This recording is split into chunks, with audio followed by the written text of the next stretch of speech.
I lost my own dad when I was 8 years old.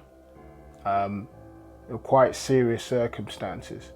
He was murdered. Throughout my early teens and 20s, that affected my behaviour. I got into all sorts of trouble, a lot of trouble. I was quite an angry kid, quite a violent kid.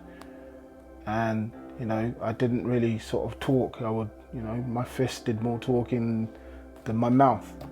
And then I met Jenny, who is my lovely wife. And I met her dad for the first time when I was about 29 years old. And he was a bedrock in terms of my spiritual development. He was somebody who listened to me intently, took me seriously. And that spiritual element that he brought changed my life, changed my outlook, changed everything. I actually was one of the pallbearers at his funeral. It was probably one of the hardest days of my life. The sense of loss I felt was quite profound. I didn't realise it would affect me that badly, but it did. When I finally sort of accepted Jesus into my life and starting to go through the Bible,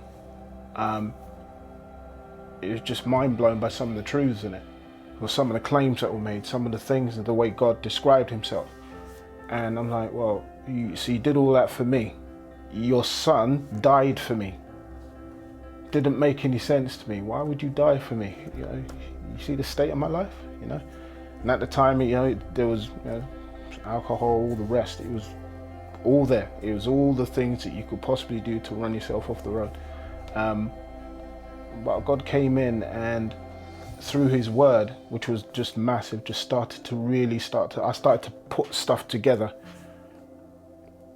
When I finally realized that God is my father, that it changed everything. It changed how I focused.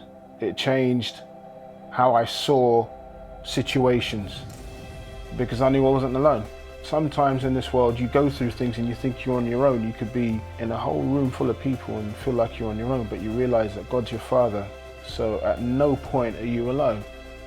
And that was a game changer. That's the most profound truth I can say after maybe 20 years as a Christian coming up. He's with me.